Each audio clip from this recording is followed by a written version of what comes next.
We've got Blake Rasmussen and Aaron Forsythe. Next on Eternal Durdles.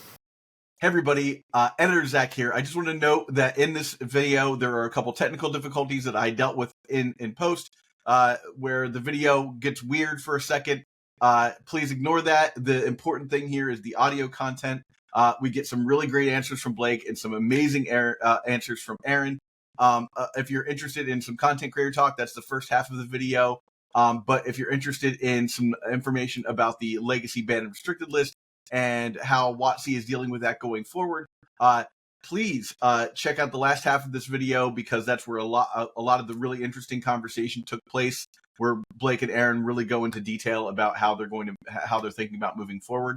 And with that said, I also want to thank all of our Patreon supporters who, without their support, we would not have been able to get out to the event. So thank you very much for that. If you would like to support the work we do here at Eternal Durdles, please go to patreon.com/eternaldurdles and help us out. So thank you so much. Without any more preamble, here's the show. Hello and welcome to Eternal Durdles. I'm your host, Zach Clark, and with me as always, Phil Bleckman. Phil, how's it going, man? Zach, I love talking to you for the first time only today. This is going to be great. We're so excited. We have two of the biggest figures in Magic here to talk with us. I'm ready to jump in. Yeah. So, Blake, Aaron, welcome to the show. It's a blast having you here, and we're on day 3 of the con. It feels like it. Yep. That's where we got the coffee. Yep, got the coffees. We're all set. So I want to talk to you guys about, we're going to have a 2-part episode here. The first part is going to be about content creation, and the second part is going to be talking sort of about legacy, like the banned and restricted list. So for the first part, I wanted to sort of direct some of my questions towards Blake, and that's what do you think some of the gaps in content creation are? Like, say maybe there's not enough modern content creators, or is there a hole that can be filled by aspiring content creators? Yeah, I mean, so the constellation of Magic content creation is both wide and deep. Like, you can find a content creator about virtually anything in Magic, from story to all the various formats to people who are just interested in certain cards or like cube construction, or it's all there. But there are certainly some areas that are more robust and difficult to break into. So commander content, for instance, is so deep, and there's so many like really well established, really talented creators who create commander content, and so it's a little harder to break into that space. But I do think there are a few areas where it's not thin, but maybe it's a different level than it used to be in the ecosystem. So, for example, there's a lot of people who will stream standard thanks to Arena, but I think, Aaron and I come from a time when standard strategic content was everything. Yeah. It was like 80% of Magic content. And that's obviously no longer the case, and it's not going to be.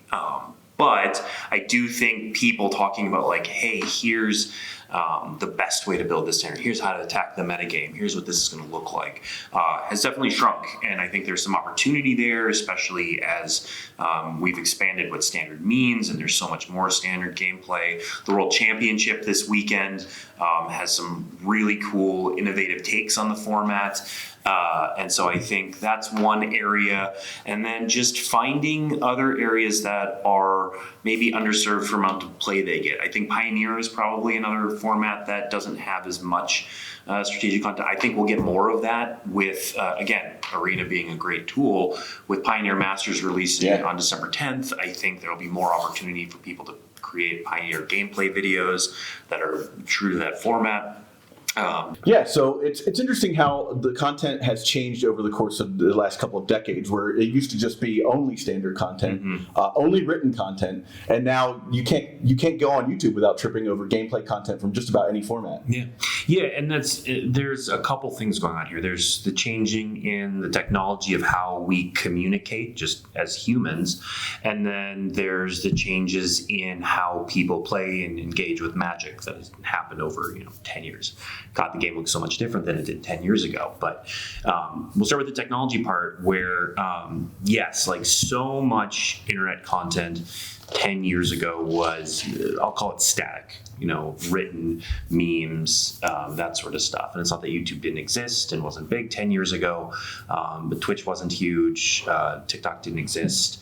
So the mediums have changed, and that's true for all of human history. As the mediums change in communication, how we communicate changes, and so we've certainly seen that. And we're in the middle of another change right now. Like the advent of TikTok and short videos has really changed how we communicate from long form videos to shorter form videos, and we're seeing weirdly sort of a renaissance in.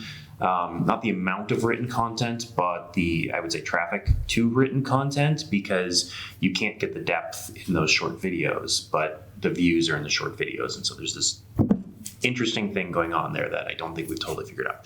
That's me on my communication going off on a tangent. But in the magic world also, like, obviously, the biggest change is the explosive growth in Commander, but also 10 years ago, Pioneer didn't exist. So talking about that, and the number of people who play and engage with Magic has grown so much.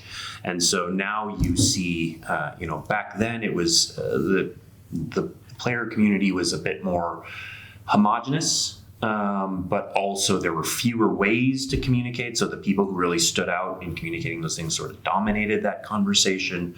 Whereas now, if you like Legacy, you have a place to go for Legacy. If you care about Standard or Commander, you have places to go for those, and you don't just go to the one website.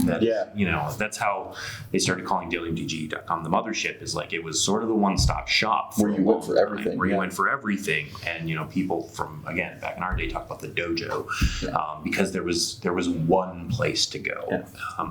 And just the growth in the number of Magic players necessitates there being more players. Yeah, I think that's interesting that one of the things that sort of changed about content creation is, you don't go to specifically Star City Games and just read whatever the current article is. You follow personalities a lot of times. You're like, I watch this channel or I watch that channel. Yep. And everything used to be, if you were on a site, that's how you brought people to you. And somewhere over the last decade, people just started making their own content independently of these websites. I started Hipsters of the Coast, and the whole idea was like, okay, we wanted to have a place where someone that is disenfranchised is probably not the greatest word, but is not a pro grinder, somebody that just wants to tell their story, right? And it just completely changed overnight. YouTube and TikTok and whatnot have given every man the platform. Yeah, the democratization of had to earn your way onto Star City Games. Yeah, right? Yeah. That's where I started. I was writing for Star City Games, and then I got hired at Wizards to run the content website initially, MagicTheGathering.com, at its inception, and we were putting out 10 plus articles a week. They were very long. They took a lot of time to both create and to read. And watching that evolution, of like the attention spans getting shorter and shorter, it's interesting. It's an interesting dynamic with Magic. I was talking to a guy in the hotel yesterday who had been making YouTube videos about Modern for 10 years, and he switched to TikTok and is getting big numbers on viral short form videos, and that's cool. But Magic requires time and an attention span, so I don't think we're ever going to completely migrate our content into that kind of viral, snappy stuff. There's always going to be a need for in-depth explanations. Yeah, for sure. Gameplay. So I think a lot of people like to dig down into it too, to really get an idea. And having that written content is interesting, because you look at something like Who's the Beatdown, right? You can go back to that content. Like there's a reason why we're still talking about that article today, right? Like, is because you can go back and read that article. Can you find that video about Who's the Beat? Like if there was only video content, it would have been just in a sea of other content at that point. So those touchstone articles, I think, are really important. I want to quickly. I know that last convention that we were at, and we got the chance to chat on. You guys were up on stage, and we got to ask some questions. And one of the conversations was about really highlighting and elevating paper play again. And we talked about we're here helping out Daybreak Games for Moto, and we're talking about Arena and how Pioneer. Coming on December 10th, right? Yep. So that's going to flesh out Arena even further.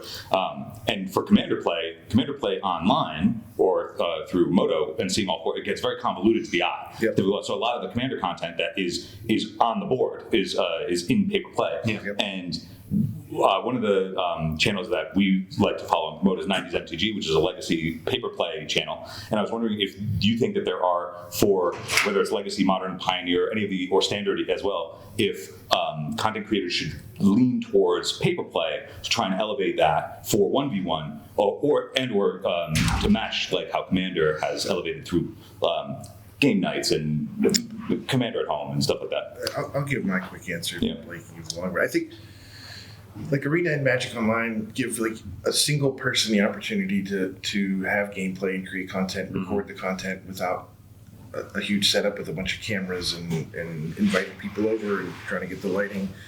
Commander, like the draw of that format is the social aspect. So it's not only just that the cards are physically on the table, it's we're talking smack and making fun of each other's plays and decks and laughing and having a good time. Pulling a hammer, as it were. Right. Whereas I don't know that Standard, Legacy, the other kind of 60 card heads up constructed formats are about that dynamic as much. It's more about technical proficiency and whatnot. Yeah, and I think there is also probably, it depends on the audience that you're aiming for. If you're aiming for a newer audience, or we'll call it a gaming audience, where they're already used to going on Twitch and seeing certain types of gameplay, Arena is just going to be better through that. It's cleaner, it's easier to see, it's going to be at the speed of gameplay that they're sort of used to. And then if you're an existing player, the cards, you're very interested in how this matchup works. That is something that could translate to paper play really well.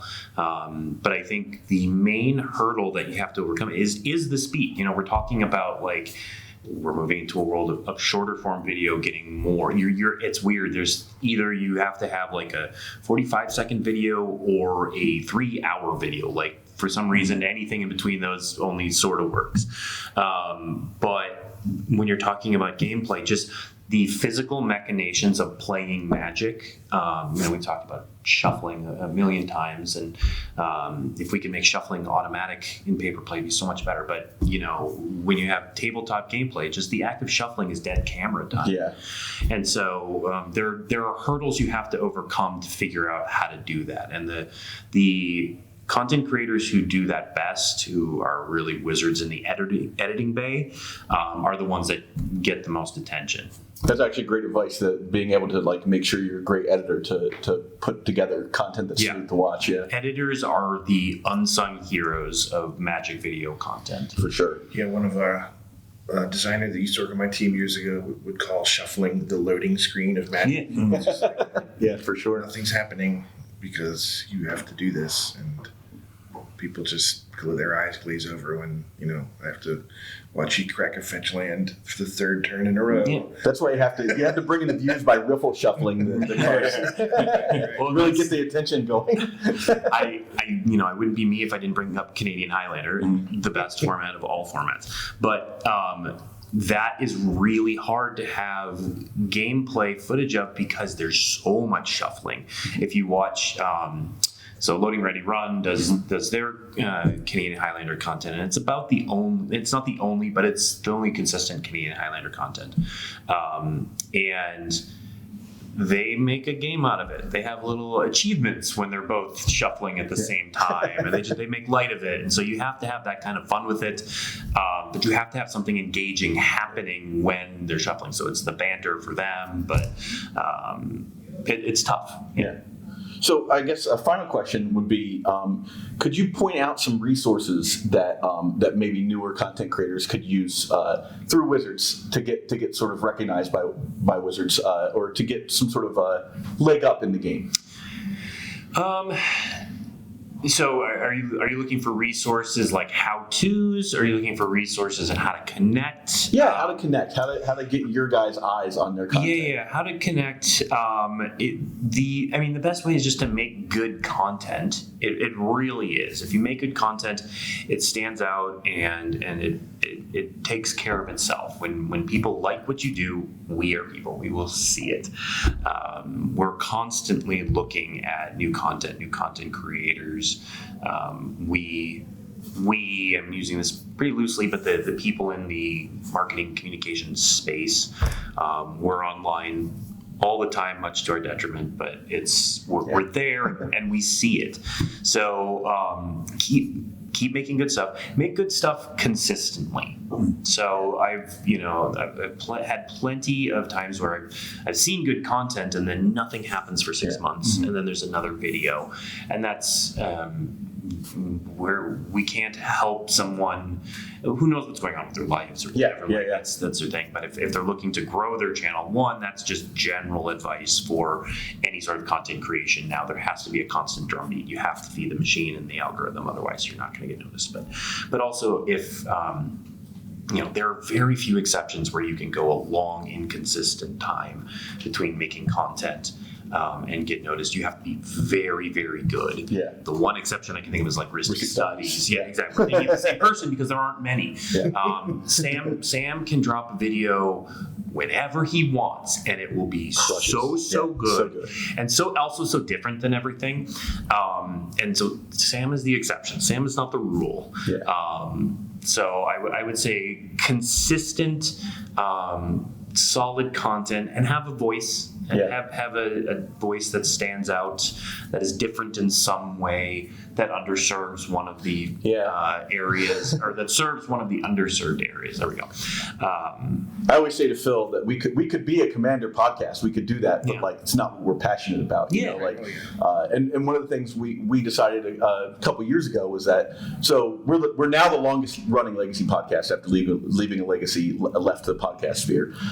And then I was like, we can be the longest running, but we can also be the most prolific. So we're doing twice a week now, which is insane sometimes. But if you position yourself well and you figure out what the best editing, once you get your editing situation figured out, we can put an episode out for from start to finish in 2 hours, and that's the sort of thing where if you can balance it properly, you can make it so that it's not your entire life and you're not sitting in front of a computer for the rest of the week. But it takes time to figure that out. It does. It takes expertise. It takes trial and error. A lot.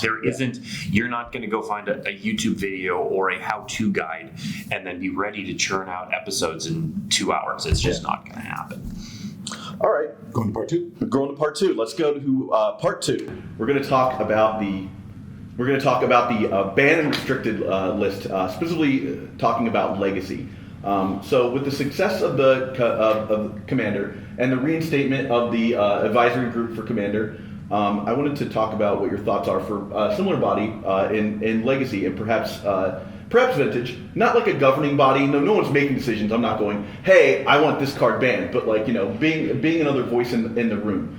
Specifically, one of the things we're talking about is one of the last ban announcements. I know specifically our audience is going to remember that the legacy player in the room said, hey, we think Bowmasters has got to go. And something was on the phone. Grief for Bowmasters. Grief had to go. And at the end of the day, that wasn't the decision you guys went with. So, right or wrong, having more people who are in the trenches, as it were, would seem like a good idea to me. Mm-hmm. Yeah, I can agree with that. We started this with Pauper, and that was done because there just isn't that expertise in the building on that format, and people that are playing it constantly. It's not a format that we developed for specifically, and its current popularity is relatively new enough that most of us are older than that are working here now. Commander, when we inherited the duties of the rules committee, it's not that we don't have people in the building that understand and play a lot of Commander. We absolutely do by a large number, but that format almost requires a community input in order for it to be as authentic as it can be. Indeed. And also just the way the format is social more than it's competitive, so we don't have all the data that we normally can manage other formats with about what's winning, and that's the problem or whatever. It's a lot more vibes. There's a way different metric. Yeah. So we really formalized both of that committee, and I think we're doing similar things with Popper now. We're like, these people they're paid contractors, that we're taking it very seriously. Their input matters a lot. They have responsibilities to us, and then we have responsibility to use their feedback. we talked about vintage as the next format because again, it's just not something that a lot of us spend time on. Yeah. Setting something up for that, but I could imagine broadening that out. I'm not going to make any promises, but it is as the Commander one starts up, and I don't know that we've even had them meet for the first time yet because the ink's still drying on the contracts and whatnot. But yeah, that could be a roadmap for how we want to manage the myriad formats we have and how do we get the right input, because it can be overwhelming, internally to do all that stuff. So input's always welcome. Yeah, and they're for vintage specifically. I know there's always been sort of not a committee, but sort of ad hoc. Like I know the designers have spent time talking to people who are steeped in those formats. Just hey, give us an update, tell us what you're seeing, sort of stuff. So there's always been sort of that ad, and always, I mean, for years. Like I've been in meetings where we've talked about vintage, and they've said, so and so told me this, or these people shared this feedback. So there's sort of that ad hoc relationship with those. Our designers, often have obviously tons of friends outside the building who play and share those opinions and thoughts, unsolicited even. And so I don't think it's that far out of bounds, but there's also a bit of that existing already. The legacy expert obviously talks to other people as well, and that's sort of the point of having the experts, is they're tapped into those communities too. And that's so. And we know that you guys had your hands full with BNR stuff as of late. One thing that we wanted to touch upon is as content creators and people who are constantly talking to legacy players all like every day. One thing that we've noticed a trend of is there's a lot of cynicism between those players and how they view WotC viewing legacy. And vintage and the Eternal formats, where they go, because they're not supported in like major tournaments like the Spotlight Series or whatever, they go, oh, WotC doesn't care about us, we're the forgotten formats, we're the dead formats. We know that's not true because we come to these cons and we see you guys work. And so we're trying to think of what are ways to like remove that cynicism, and we've come up with ideas. We're curious to get your guys' thoughts. One thing that we've thought about is I was listening to Patrick Sullivan and Cedric Phillips in their podcast once where they were talking about BNR. And Patrick ended up mentioning something where when you would write BNR announcements, he was like, I want to write announcements the way that Aaron used to, which is writing to the players that he would be upset about this thing and talking to them as to the rationale as to why, as opposed to just the rationale to the broad scope.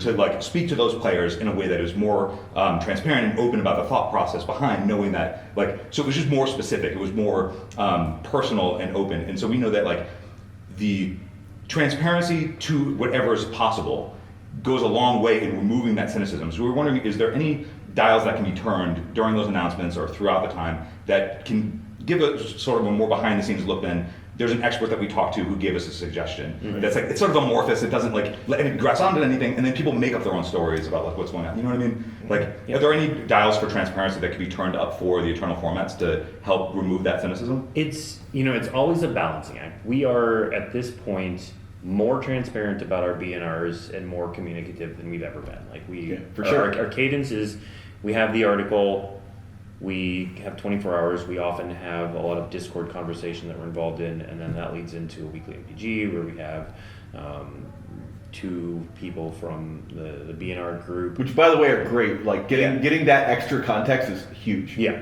And, I think what we can do for the Eternal formats is we haven't had really the Eternal format experts on that show. And so, and part of that is because we've spent a lot of energy in the other formats recently, but I do think that, certainly if we have a BNR that only addresses legacy, or only addresses older formats, it would be great to have them on the show to talk about that. We can also look at potentially some off-cycle shows just about older formats and how we think about them. It's really just getting the people on Aaron's team, they're so smart, they care so deeply about these formats, and you only see snippets of it, and so giving them those broad like hour-long conversations where they can share, it's just getting them out there because they care so deeply, they're so smart, and it's just letting people see that. I think. I can certainly put in a word for that. back with the team that writes those articles. A lot of the time, it's different experts funneling information to the single author. We're doing it on a really tight deadline. Yeah, To finalize what we're going to do. Like we need this by Wednesday afternoons. Yep. So, we don't. Yeah, I guess I did like opine on Skull Clan for thousands of words. But that was a big deal. Or Jace the Mind Sculptor and Stoneforge Mystic. I very much remember those. Those were huge. So yeah, I can see if we can get a little more depth in there if that's going to make people feel better. Like we had Michael Majors write about Nadu in Modern because he had a big hand in how that happened, and I'm not saying the audience necessarily liked all of the explanation, but it was very transparent and very thorough. And if that's what people want, we can. Sounds great. Yep. Well, guys, I really appreciate you guys coming on and adding some transparency about this. Really appreciate it. Yeah, absolutely. No problem. Awesome. Thank you so much. All right. Catch us next time. Before you go, I need some help. Please subscribe to this channel and do your part to help sustain the legacy content ecosystem. Just subscribing to this channel goes a long way to reminding YouTube that people love and support this format. Now, if you really want to go the extra mile, you should think about supporting us through Patreon.